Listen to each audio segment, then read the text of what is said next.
Why do it seem like? Why do it seem like can't nobody handle the truth out here? With that real talk with Toy. You came big, you lying. You came big, you ain't telling the truth. You came big, you lying. You came big, you ain't telling the truth. I like that topic. I like that topic. What up, what up? Thanks for tuning in to Real Talk with Toy for another real topic. Let's get it.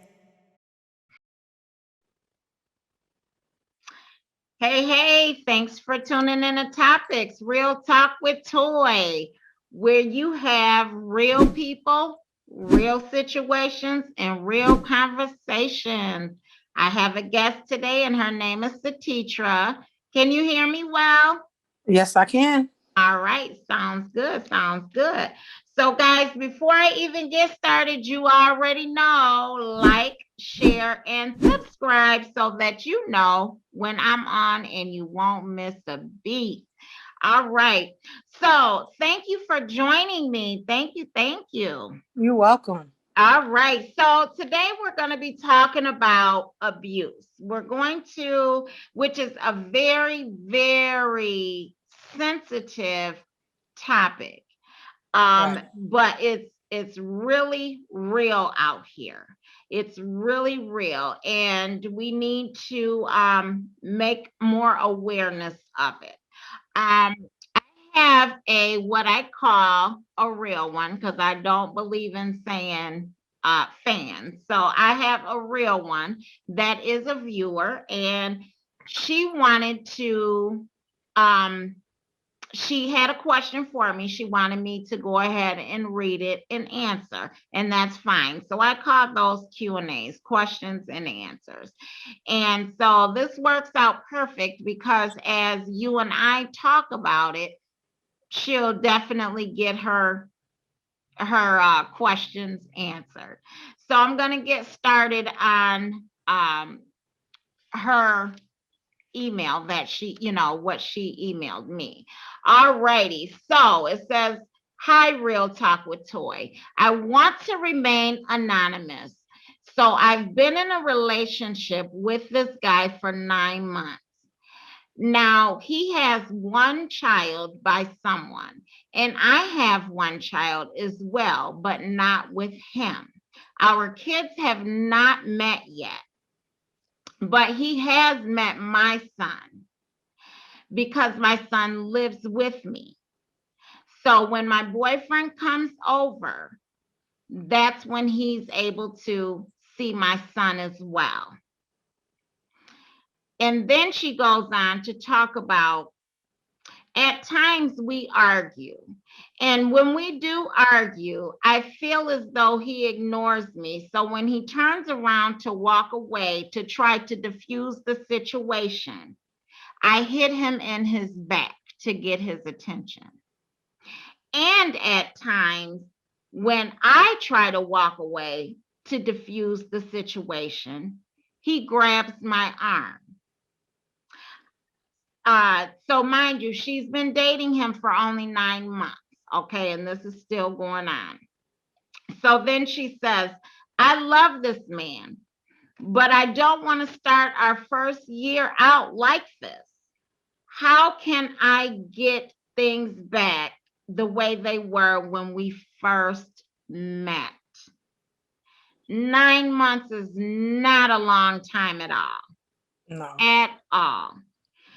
So I have a couple of questions, and it's fine that she wanted to remain anonymous. That's totally fine. And I do want to say this before you and I get off into conversation about abuse. If anyone has any topics that you would love for me to touch up on, definitely email me at Real Talk with Toy, and I will. And you do not have to leave your name or anything. You can remain anonymous. That's fine. I'll definitely read your questions and answer to the best that I know by giving you real talk with Toy. So that's just how it is. All right. So now, I have a couple of questions for you. I want to start out by asking you, where are you from? Michigan. You're from Michigan? Great. Hmm. Yes. Me too. Actually, we went to school together. Right. Just so that people know. Okay. Just give me one moment here, and I am going to, because I did write down a lot of these questions and stuff. I did write them down just so that I can remember them all. And okay, so at what age were you going through abuse? At the age 22, maybe 21 and a half to 23. Okay. All right. And so, what type of abuse were you suffering from?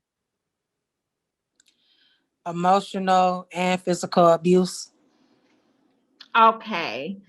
And so, um, sorry about that, guys. Look, this is our real talk. It is what it is. Ain't nothing edited. So we get what we get.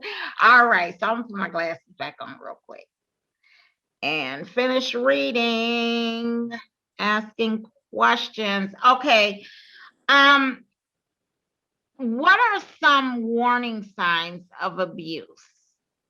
Um, Um, the first warning, but I was so young and I didn't kind of at that point know what was a warning, was like when he started calling me different out my name, bees, and different stuff like that. And it really kind of started like, after a certain point when we started living together. Like, because he was like one way when I met, he was one way. Then when we like lived together, it was like a whole total different person. right. But Okay. basically just the verbal, and then it started leading into physical. Oh, okay. Okay. So basically, instead of us kind of skipping around everything, can you just share your story with us? Hmm. um when I had started dating my ex at the time, my mother God was like pretty much warning me, but I didn't see it because um some people, if they had pa- pastors as parents, Mhm. like sometimes it'd be hard for us to accept things that they tell us. Like my mom said, oh, you don't need to get hooked up with him. Like God was already showing my mom that he wasn't no good for me, but I told her she could tell me what to do, who I could date, and who I could have a kid by. Right. Okay. Okay. And so, okay. And so once you were being told that, then how did everything start? Like, It's Well, when I first moved into my first place, my son was like maybe 6 or 7 months. uh, And then it was like somebody I went to school with. It was like a guy he lived out. And he was just like, oh, you, because I wear contacts. And he goes, I used to wear, everybody know I used to wear glasses back in the day. So he goes, oh, you look, it was just a compliment. Oh, you look nice without glasses. He wasn't, trying to talk to me.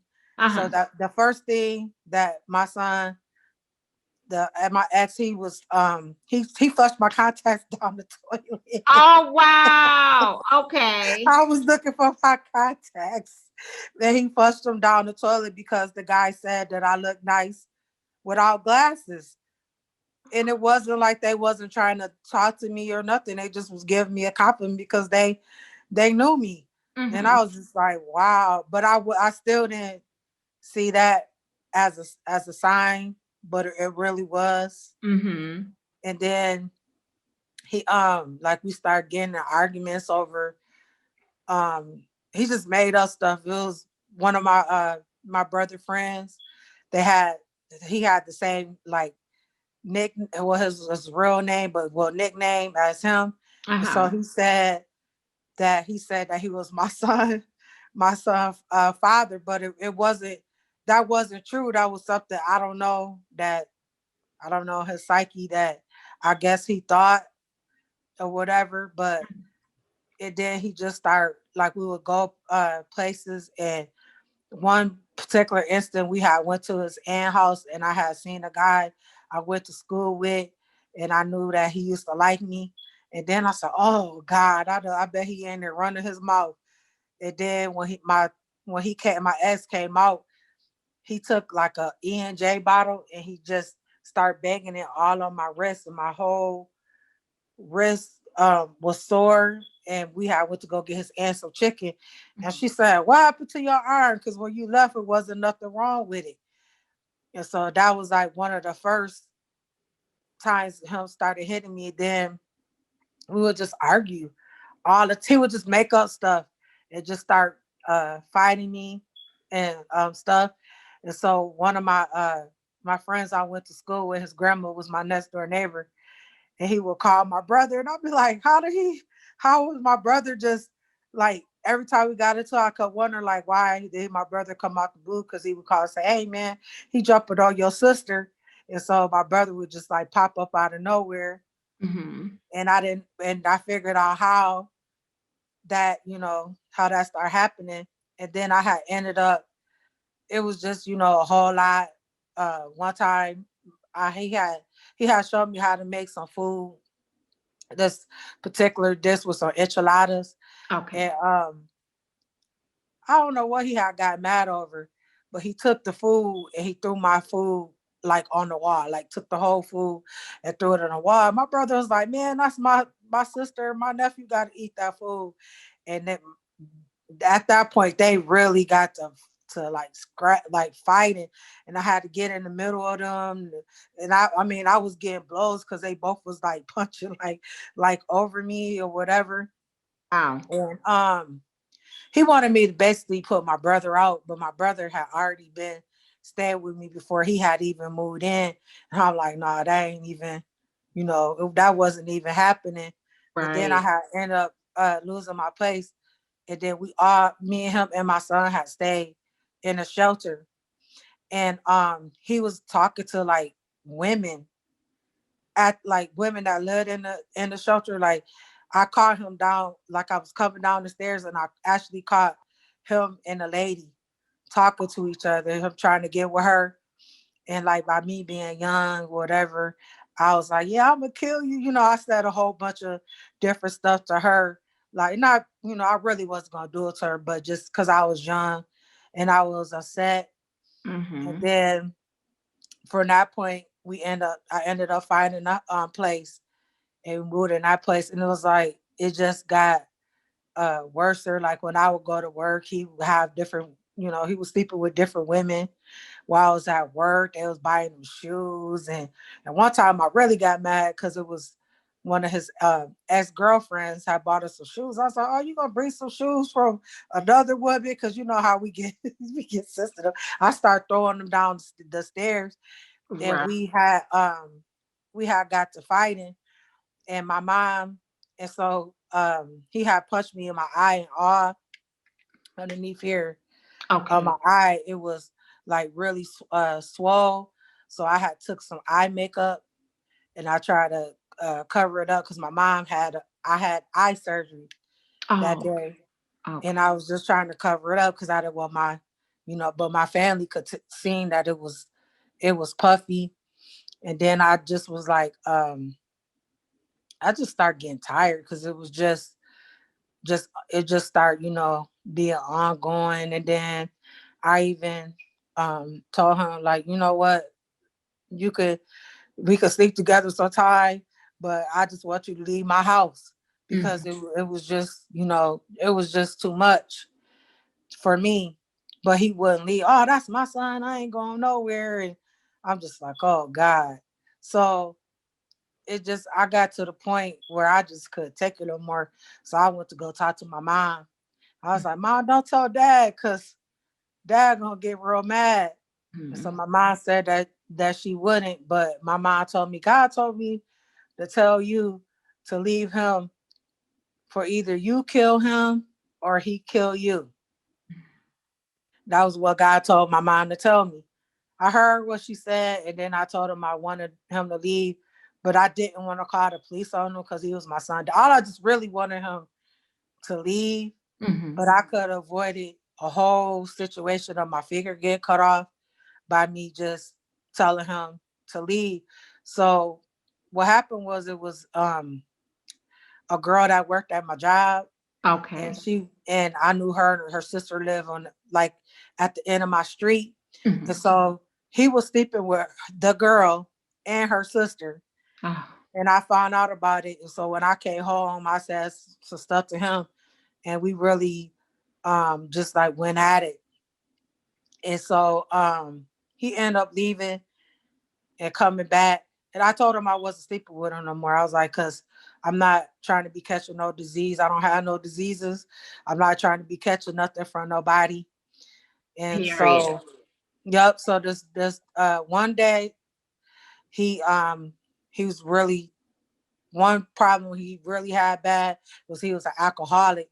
So he just kept drinking like E&J, beer after beer, E&J after E&J. So he left that night and went somewhere else. But I also kind of had a feeling that he was doing some other type of drugs too, but I really wasn't for sure. Mhm. And so that this night when he came back, I don't know, something, he was acting real crazy. And I was like, I'm about to pack me and my son, just, just enough for one day. I was like, yeah, I better get up out of here because I just had like a bad feeling that something bad was about to get ready to happen. So when I was in the hallway, and he had some weed on the table. He was so intoxicated that his arm brushed all of it off the table. And so he took the whole table and turned it over, and those, those old sharp uh metal legs that's real sharp on Yeah. the end. He Yep. started chasing me all over the house with it, and I locked myself in the room, and then he kicked the door down. So he was actually aiming at my eye right here. I got kind of like a little, I don't know if y'all can see it, like a little mark right here. Yeah. So I was putting my hand up like this because at the time it wasn't like no cell phones. It was those big cell phones that cell phones was just coming out. So, and I Yeah. didn't have a house phone. So I didn't have a way to call nobody. And so I'm like on my knees. I'm just praying like, Lord, help me, save me, Mhm. help me. Because I knew it was over for me. So my spirit was like on the like floating up, like it was like floating up in the air because I knew I was about to die. And so when I had my finger up like this and he struck me, it like grazed my eye, and then it cut my entire finger. It so like now see it's like it's kind of like bent as to Yeah. how far I could bend it. And Okay. so once he struck me, my spirit came back inside my body, and I realized that my whole finger was cut off. I started screaming like I was like in the shock because it was just like blood all over and puddles of blood because like my arteries, my tendons, my veins, everything was gone in my finger. And he just was like, "Oh my God, I'm gonna kill myself." He left me there to die. And my son was like 15 months old. Mhm. And then I don't even know how I even thought of it, but I just took like a towel and wrapped my hand up because I didn't want my son to see my hand like that. And I Right. just told him to stay upstairs. And then I went downstairs, asked my neighbor if she could call 911. And then when I showed her my finger, she almost passed out when she seen my finger. And then I couldn't remember my parents' phone number because I was so much in the shock. And I said, you call this number, it'll give you the house number. So my mom, my dad came, the police was there. He destroyed everything. I'm saying everything that I own, he broke everything in my whole house. I didn't have like nothing left. Wow. So when I got to the hospital, I had lost so much blood, like I was throwing up blood. Mhm. I almost died there. And so I had like, so I'm picturing my finger, just a tiny little bit of skin. That's all I had left of my finger. And so the hospital said they wanted to amputate my finger. And I was just like, Lord, please don't let me lose my finger because I'm right-handed. So I'll never be able to work again. I'll never be able to write again with my finger. So it was this doctor Mm-hmm. that said that they called in and he said he could fix my finger. So he like partially stitched up my finger.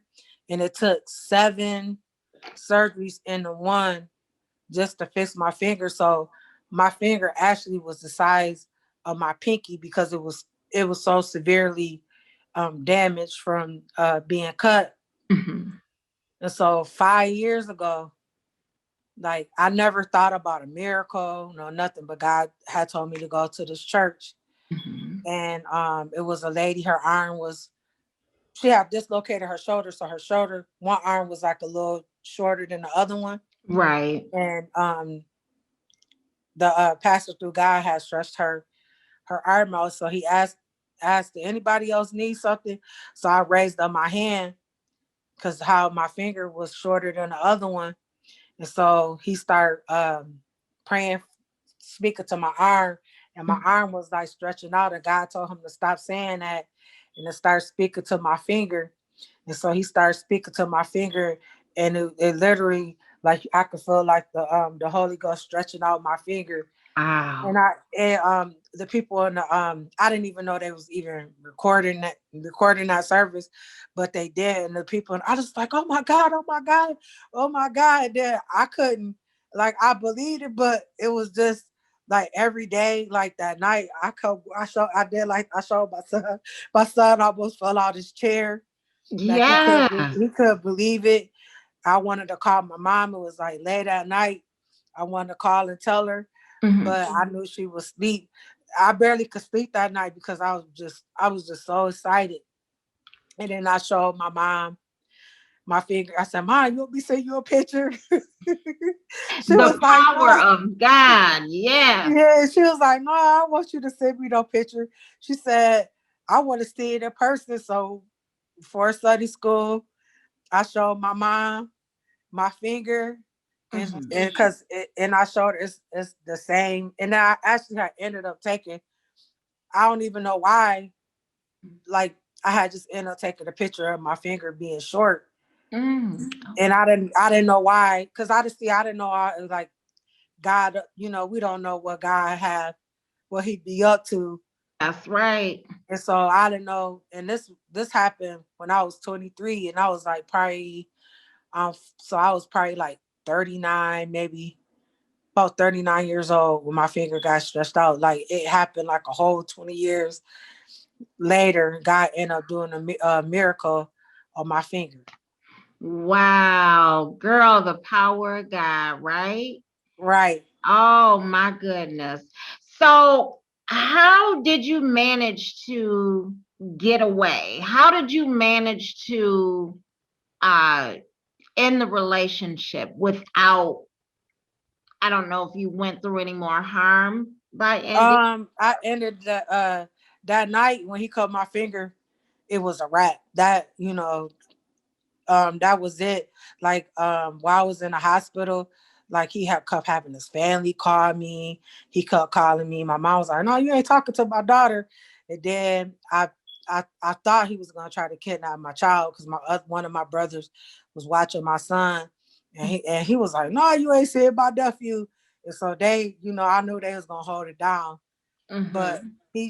he was just, you know, he came back into my house. He stole the little valuable items I did have left that wasn't destroyed. He Mm-hmm. took that stuff out of my house. So like my VCR at the time, DVDs really wasn't out. So like my VCR, and I had uh some uh valuable like videotapes, like old school videotapes with like Foxy Brown and Bill Cosby, like the movies. He stole like all that stuff, all the little valuable items I had left. Mm-hmm. So at that point I was done. I never wanted to get back with him after that point because that was somebody that I loved. And Mm-hmm. I and I was young. I'm just gonna be honest. I just like it was sex. Then it was because I had a kid by him, and Mm. then I really wasn't thinking like my dad never hit my mom. My dad never called my mom out her name. My dad never abused my mom. They'll be married for um 46 years in September. So Wow. I really didn't, I was young, Mhm. I never this that was the first and last time because I would never go through domestic violence again. Right. Okay. So let me ask you this. Was it a hard task to get over him once you said this is it? Did you go through somewhat of withdrawals? It wasn't a task of not missing him, but it was I had like, a lot of hatred in my heart. Like I want to do the same thing. I want to cut off his fingers and see how it felt. Like, I really hated him because I was like, how could somebody you love just hurt you and abuse you and cut your finger off? Right. So I had a lot of hatred. Um I did do like I wasn't like a alcoholic or nothing like that, but like I would go out to the bar like on certain days and I might have like, a drink, listen to music because I felt like that would take my mind off stuff, but really it didn't. Mhm. And when he did finally get caught by the police, he only did 30 days. And somebody had ended up telling me.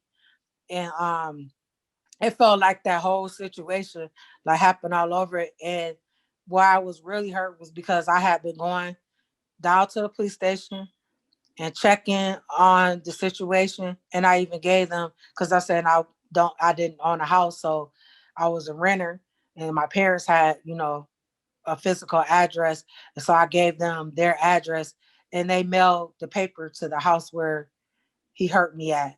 I Oh, don't know why, and I mean that right there really made me upset because because I had been going and checking and seeing if he had been caught, and then they end up. So it felt like everything happened all over again. What I did was I checked myself into Christian counseling. I didn't want no counseling where they hypnotize you, but I mm-mm. wanted to Right. be in a counseling where it was godly Christian people that could give me direction and to help me.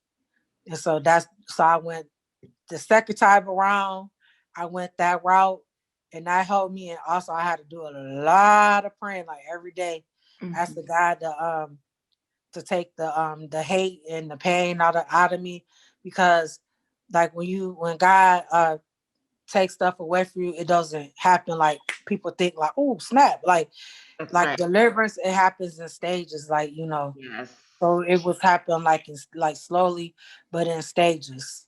Yes, yes, and absolutely it does.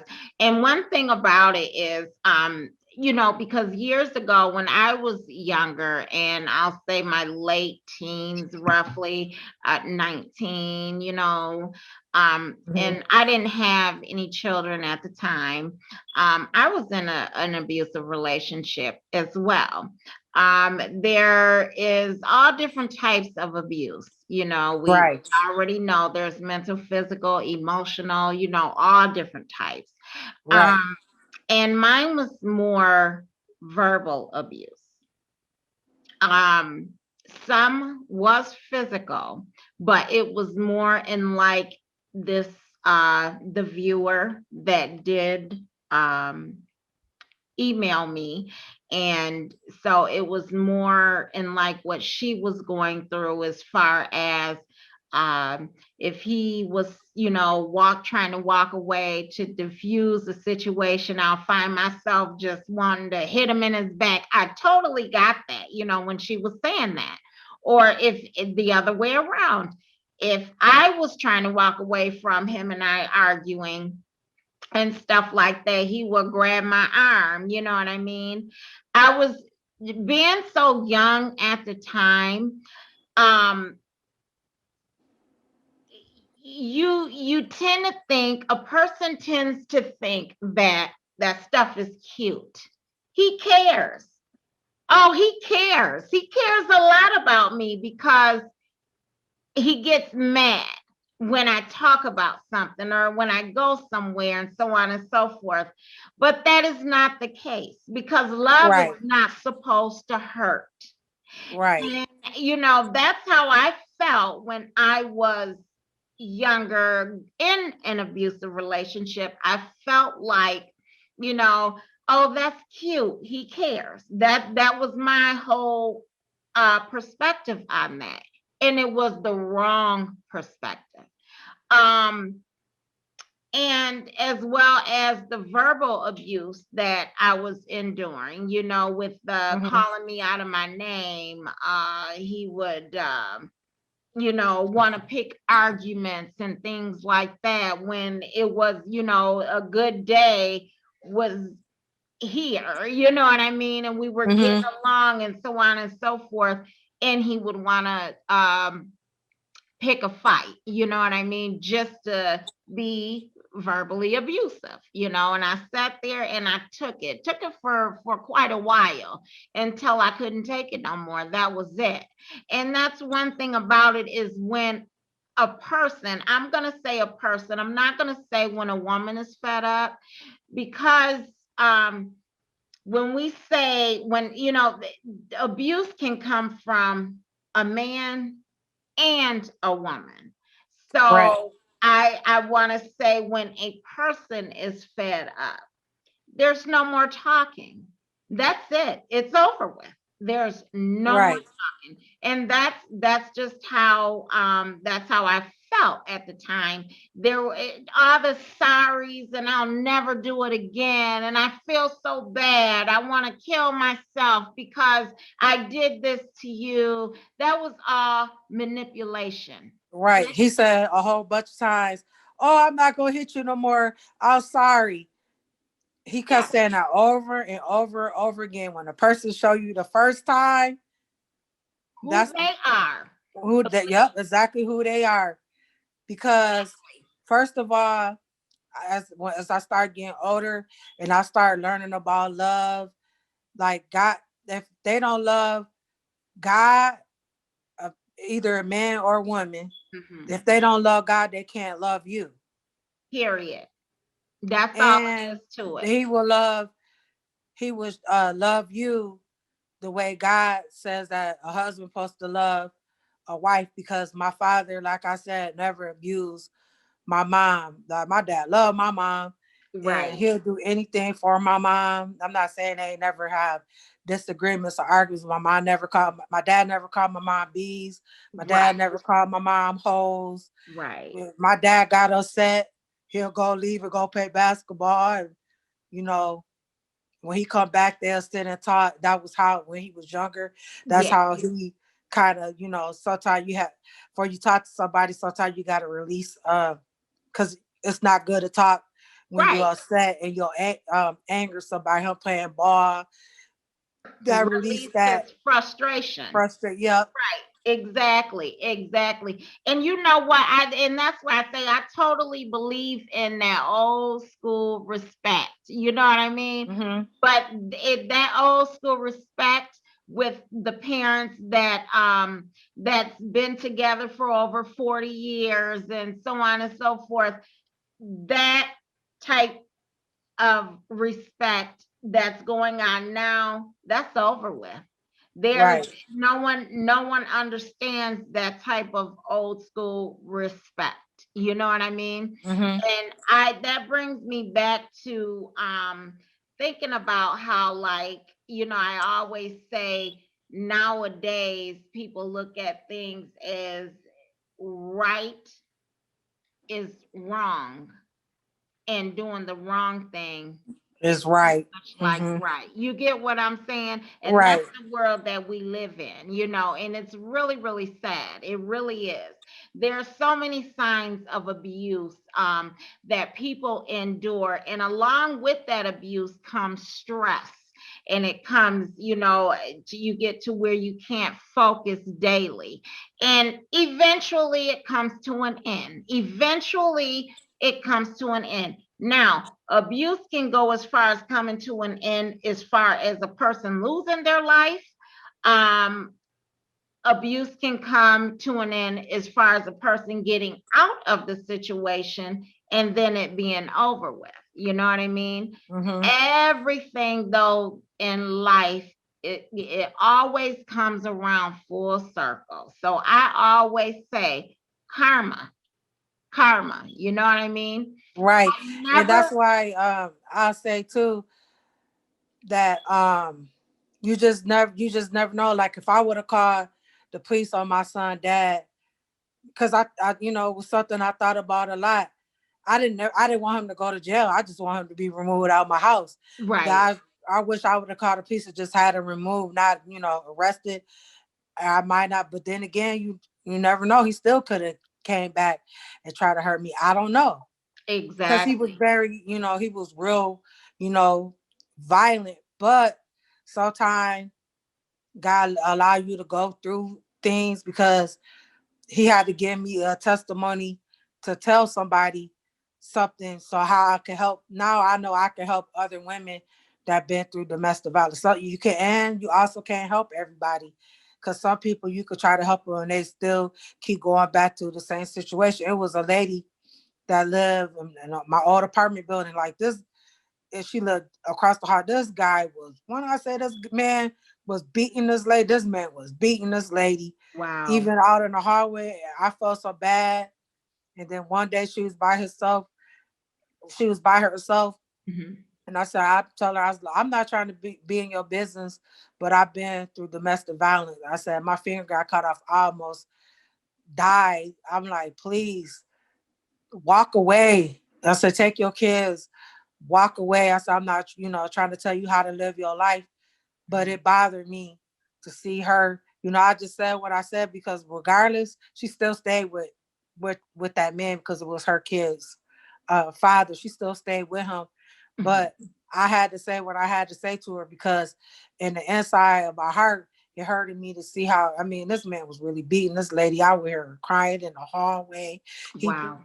checking her up beside, like banging her head outside of the door. Then he messed up the whole door frame, just beating her, jacking her up on there. And I just felt, really bad. But like sometimes you can only help somebody so much because they gotta be the one that want to get out of that situation, to get tired of the situation. Exactly. And that is so true. That is so true. And that kind of brings me back to where, um, when earlier in conversation I was saying how, when I was young and before I had any children and stuff, and I was enduring a lot of verbal abuse and some physical as well. Because abuse is abuse and it's not okay. But when I was going through that at the time, I was thinking about the reason why I held on and I dealt with it for so long is because I was uh, thinking about the good times that we had. Right, You think about the good times when you first meet, how right. things were, and so on and so forth. And so mentally, you start thinking, oh, you start thinking mentally, it's like, oh, yeah, okay. Um, Hmm. if I let him go, he's going to give the other female more attention than I've received. Or I've dealt with too much of his crap to let another female in and get good, good, you know, respect. Just, Hmm. and here I am getting disrespected, and so I'm just gonna stay with them because I just don't want to see another female with him. You know what I mean, or what have you. Like you said in earlier conversation, sex. A lot of that is the sex as well. Having sex. Um, it's one of them things to where that's another groundation in a person's mind when they're dealing with abuse as well. They don't want anyone else to have that good sex, you know, things like that, Right. so forth. That's the things that um a lot of people think about, and that's what makes them want to hold on to that relationship. You know what I mean? And that's not healthy at all. That is not healthy at all, because it's a true fact. People can change. True enough. People can Right. change.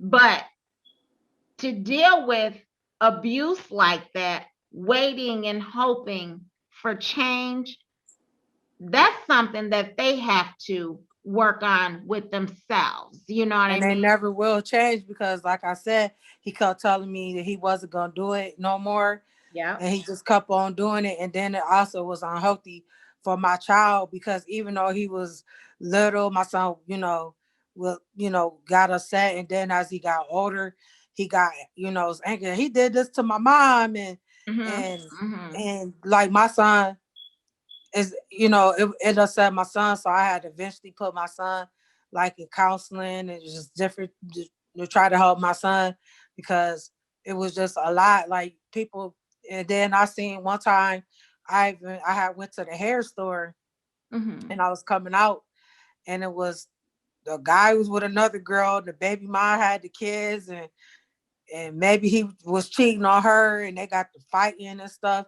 and the kids start crying. And then like I wasn't gonna say nothing, Mhm. but I just couldn't. I was like, no, I was like, y'all need to stop doing this because I'm saying y'all upsetting the kids. Y'all making the kids cry. It's really unhealthy for a child to see their parents arguing or fighting. It really, like, some people may not think it don't affect kids, but it really do. Just like it affect whoever's that's get beat, because it could be a man or it could be a woman, because some women is abusive just like some men are abusive, and it's not healthy for the child. That's right. Period. It is not. Absolutely not. And that is one of the things that people have to realize, that, if someone is in an abusive relationship and there are kids around, the kids are seeing this. They're Right. seeing this, and that's extra stress on the child. And then they want to wonder why the child is acting out. Well, you got to consider what the child is seeing, what they're, enduring. You know what I mean? Mm-hmm. And they can't do anything about it. Being helpless. You know, and so that type of situation can come very, very dangerous, and it's so important to um, understand that who cares about change when it comes down to that abusive person? Let them, they're going to have to change on their own. But I'm not going to stick around with you while you change. You know what I mean? And that and that's Mm-hmm. basically how that goes. I'm not going to stick around with you while you change. You change on your own, but you won't be with me while you're trying to change. And Mm-hmm. it's just it's it's serious. It's just a serious topic. It's a serious. But to make a long story short, on my end, I will tell you this. I will say this. The person that I did go through this abuse with years ago, in my late teens, he ain't doing nothing now. I'll just say it put it like that. Actually, he ain't changed and ain't doing nothing now. You know what I mean? So just imagine, I think about that, to just imagine how, things, had I kept on and kept holding on, that would have been a huge waste of my time throughout life. But life is a box of lessons, and that's something that we just have to learn. You know, abuse is a sensitive topic to talk about, and it's going to be quite a few people that is not going to want to sit and listen to this conversation, um, and the real situation. And that's due to when you're in that abusive relationship at the time, you don't want to hear anything about abuse. And And you don't want to hear nobody else try to tell you, like how my mom could try to tell me different like stuff, or somebody else. I wasn't, tried it, it didn't change my mind because I still could talk to him, but he's still doing the same thing, drinking alcohol. He yep. keeps saying he gonna go to rehab and ain't did a rehab at all. And but through it all, I still was buzzed because I never ever put him on child support because I knew I wasn't gonna get no money. So it Right. wasn't even a purpose to it. But God blessed it where, I had good sometimes you be up, you be down. Yep. But I had my parents to help me. Yeah. I had my granddad. And one day my granddad, he just called and said, Granddad, he called granddad wanted to talk to said, Granddad will help you take care of your son if you promise me you'll never get back with him. And I Mm, made that promise to my granddad. I never told my granddad what to do, like as far as, helping with my son. But like my mom, when he died, I finally told my mom, I said that she said, I was wondering why dad was always buying your son this and that. My granddad always made sure my son had a coat, boots, shoes, like socks and boxers and t-shirts, like that type of stuff. Like he helped with, he would give my mom the money and tell her to buy those things for my son. mm. And whatever little he could help me in any kind of way, he did. And I never asked his family to never to help me at all. I Mm. never asked his family for anything. I just depended on God. And then my parents and my granddad was the main two people, that helped me get through. See, and see how God works. God always works in wonderful ways like that. And it's one of them things to where that's another thing too. I quickly want to touch up on when a female or a male is in an abusive relationship and it comes to where there's kids involved in the home. Hmm. Um the main how would I want to say um the main thing that they actually want to say is I'm around because of the child, I'm dealing with because of the kids, you know what I Hmm. mean, cut it. I say cut it, because Right. that's just an excuse that you need to mentally make up in your mind because you don't want to let him go or her go. And Right. that is so um that is so common. It's common. It's a common thing when you have, kids involved and you use them as an excuse on why you're sticking around dealing with abuse, you know. I actually never stopped him from seeing my son. I said, you can't never come to my house, but you can come to my parents' house because I felt I didn't want to be there, but I felt that I know my son was gonna be safe because my dad wasn't gonna let nobody take my son or hurt my son. I know that, but he didn't want to because my father. That's why he would never have visits with my son because because of my dad. Yeah. But if he really wanted to see my son, he would have did what he had to do. But Cause that was the only way they was gonna have visitation was through my parent. I didn't, do it. I could have said, oh yep, you could see up through the court, but I knew that when my dad wasn't gonna let nothing happen. So that I made it that way, but he never and then even to this day, matter of fact, he just called today. Oh, can I see my granddaughter? I said, yep, at a restaurant. Oh, it ain't no restaurants open and blah blah blah. I was like, oh yeah, it's some stuff open. You can go there, but like as far as you coming to my house, and that ain't flying. that's right. Like I don't have like he did, ask me to forgive him and I did forgive him. Mhm. But I feel like I don't hate him anymore either. But I still feel like I have to protect my safety, and Mhm. I still kind of like, but if somebody try to kill you, still don't feel comfortable just being around that person. Absolutely. Like by this, it's got to be like in a if a public setting. Absolutely. And then not only just that, I mean, he should be glad that you're even willing to deal with him at all, considering everything that you've been through, with him. And because I know the guy that I was dating years ago that I endured abuse with, verbal abuse with, I don't want to have anything to do with him. I don't talk to him and haven't spoke to him in many years.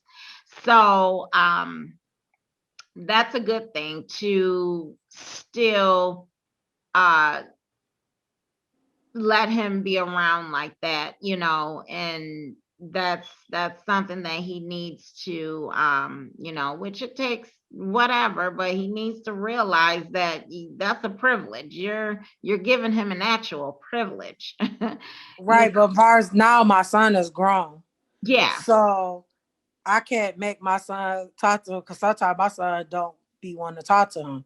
right, But then sometimes he will. But far as their relationship, like I tell him the right thing, God, you gotta forget your dad, that type of stuff. I always tell my son the right thing because it was like, when I was hurting a lot, one time I had said some stuff about his dad, but I went and I apologized to my son, and I told him that I was sorry because I had watched this. It was some black men, they was talking like you never, like it goes both ways. Like you don't bash the other parent in front of the kid because right. it just starts a whole lot of different commotions. And so I actually went to my son and I apologized, and I never said nothing else about how I feel. Like if it was something I talked to my mom or my friend, but it was never in front of him because you don't do that in front of a child. So I also learned that as well. That's right. That's right. And it's so important. It's so important, people. This topic is something that a lot of people need to uh, really think about. If you know anybody that is in an abusive relationship, and you know they want out, or they're still in denial about getting out, things like that, just go ahead and just you know pretty much try to talk to them as much as you can. Some people, speaking of that too, before we, kind of end this, um, some people get upset. They get upset. They don't care anything about relationships with family and close associates and things like that when they're in an abusive relationship. They actually close out their surroundings, as far as people that are normally in their circle, they close them straight out when Mhm. they're in an abusive relationship. And sometimes it's not because the abuser is saying, don't talk to this person or don't talk to that person. It's because that's just it's almost a guard that you have, like you're guarding yourself from being exposed of the stuff that you're going through. It's tough. It is tough, but abuse is real. It's real Yes, out, it is. period. And so to the young lady that actually emailed me this Q&A, I do want to also just let her know, on top of abuse, 9 months is definitely not enough time in a relationship to even say you're in a serious relationship. 9 months is just not, period. And so also, I want her to realize that it's something more going on. If you've known him for 9 months, you know he has a child but never seen the child. She never met the child. So, excuse me. So I don't know how deep her situation is. I just read what she sent me and things like that, but um abuse is not okay. And if there's any pushing and shoving and hitting and punching or however verbal, Right. all different types, let it go. I say let it go. And that's just all it is to it, period. That's all we can do is let it go. So let me ask you, can you give everybody actually just a couple not just warning signs, because I think we touched up on that in the very beginning of warning signs, but do you believe in a plan out, like having a plan in your mind to somehow get away from the abuser? Do you what would you say, what advice would you give someone for a good plan to get away? First of all, if they first start verbally calling you bees and hoes, or the first sign of them hitting you is to walk away, because that's period. No man or woman should be hitting each other, and that's not a good thing. So I would definitely walk away. I wish that you know, before my finger got cut off, I wish I would have just walked away, but it was a child involved, so it was a lot of other things, but still, it wasn't no reason for him to keep hitting, for him to be hitting on me or being abusive. Right. So I definitely walking away, uh going to counseling, just try if it if you talk to your mom, like your mom or your dad, like talk to someone to try to get some type of advice. But definitely, I say from the first time they show you abuse is the first time to walk away and not to stay. That's right. That's right. Because when a person shows you who they are, believe it. And that's my whole thing. When a person shows anybody who they are, believe it. First impression is always the best. Right. And a person changes thereafter. You then Hmm. tend to get to know who that person is. And just like you just said, once they expose that verbal, physical, mental abuse, get out, get out, because one day it could be too late.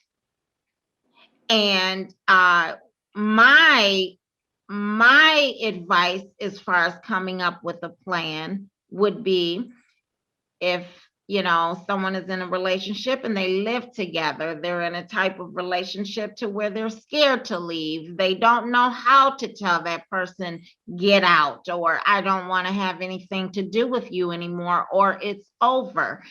Come up with a plan that you can pretty much That sneak. plan is calling the police, because like when I told him I wanted him to leave, he told me he wasn't leaving because we had a child together. Hmm. So my next step should have been calling the police, but I didn't want to do it because I wasn't trying to get him arrested. I just wanted him to leave my To get house. out, yeah. And sometimes, sometimes a person, could be in such a serious relationship and serious abusive situation to where they may have to sneak away to call the police or something of that matter. So Right. it just have a plan. I say have a plan A in your mind on how you are going to get away and get out of the situation. 911 Absolutely. We know Right. that is, we know that's number one. Definitely 911, because no one wants to sit there and possibly have their life ended due to abuse. We just never know. Things can get so out of hand to where one little thing can cause the rest of somebody's life. Right. Because I never thought my finger would have got cut off. I never would have thought I was gonna die. But now I'm very careful who I talk to. Yes. Especially if you do a lot of drinking. Hmm. I that's like I know, like if I see a person they constantly drinking, I'm not gonna talk to them no more. And then you could kind of tell, Hmm. like when you talk to like a first date, you could kind of tell like what type of person that is. Hmm. Especially number one, they don't got no job. I'm Hmm. definitely not about to talk to them because I learned too, like just because a guy selling drugs, like they don't have not they're not bashing nobody that does sell it, but just saying they don't like could do that. Can they retire to a 401k? Can they take care of your family? Because Hmm. I believe like if you was just saying like if you was married and you both had a job, your husband lost his job, then of course you got to be the one to take on the family until he get back on his feet. Because that's how it's supposed to be.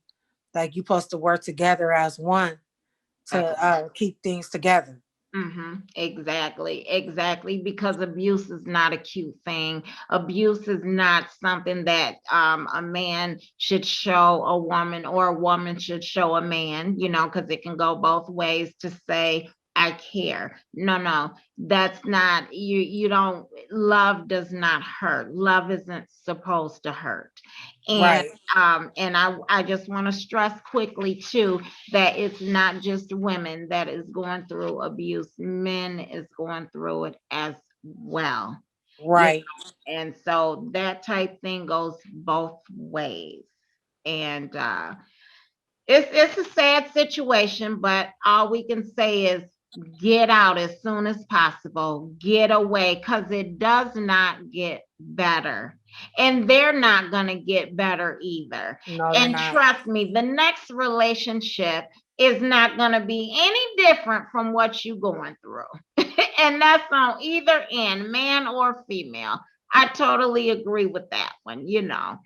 So, I really, really enjoyed this conversation that you and I both had. I enjoyed the whole thing because it's something that needs to, grow awareness too. A lot of people tend to want to put it in their back pocket, not talk about it, not think about it. They're going through it. It ain't me. That's on them. It's a lot of things, but they don't. But the ones that have never been in an abusive relationship, they don't um they don't know how hard it is to just walk away. um just being scared, period.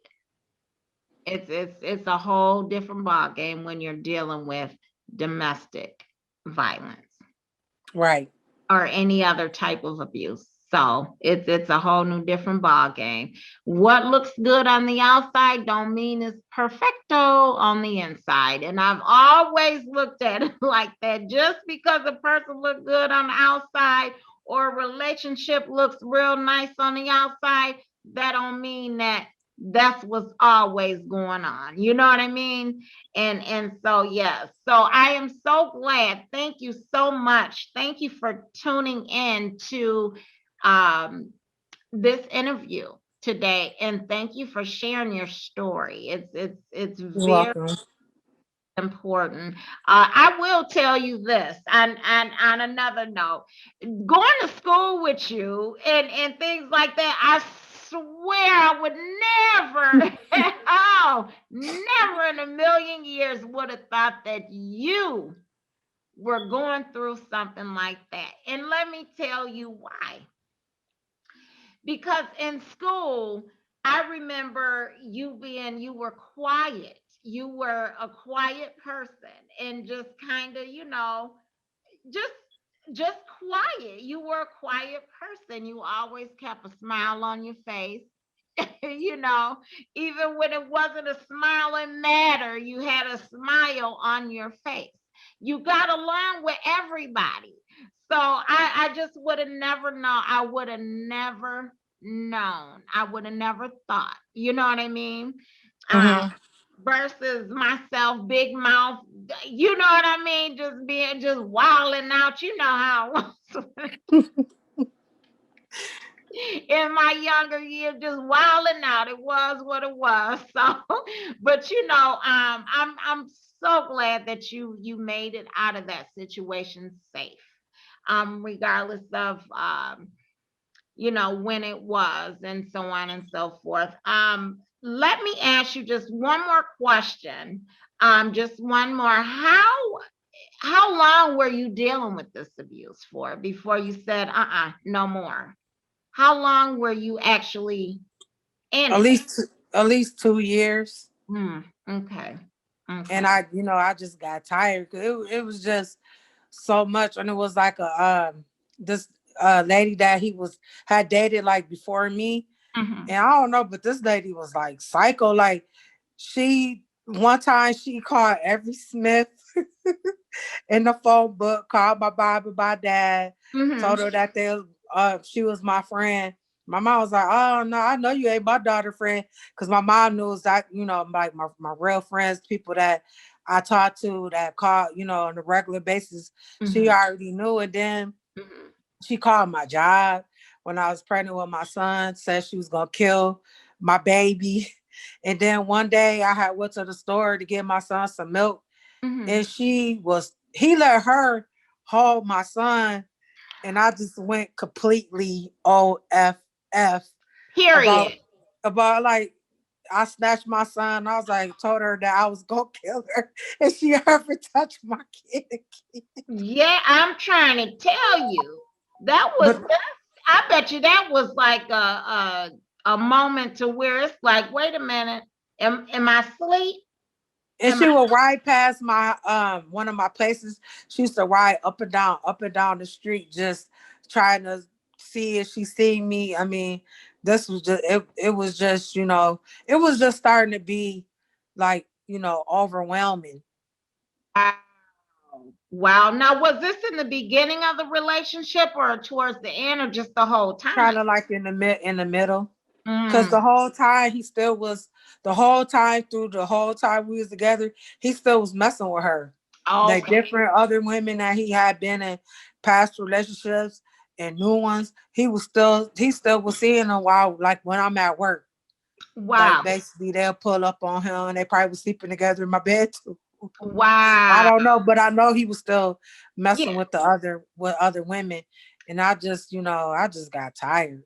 Absolutely, absolutely. And when a person is fed up, there's no more talking about it because, like I said, that type of situation can go in all different type of ways, and a person is not going to say, "I'm done, complete, caboodle, whatever," until they are truly done.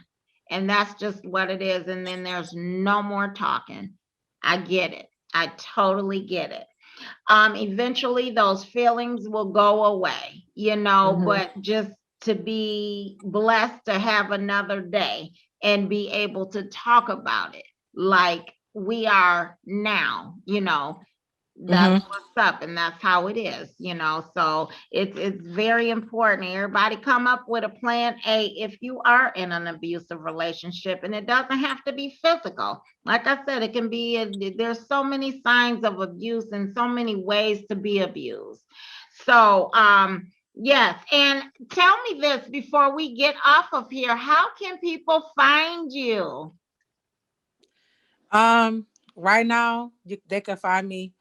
If it's like about domestic violence or something, they might not want to like actually write on my wall, but they can like inbox me, Setetra Tee Smith, or they can write me at Gmail at Setetra36 gmail.com, because Okay. I'm a motivational speaker for women, and I like to counsel women that've been through domestic violence because I've been through it, and I can help them get through that situation.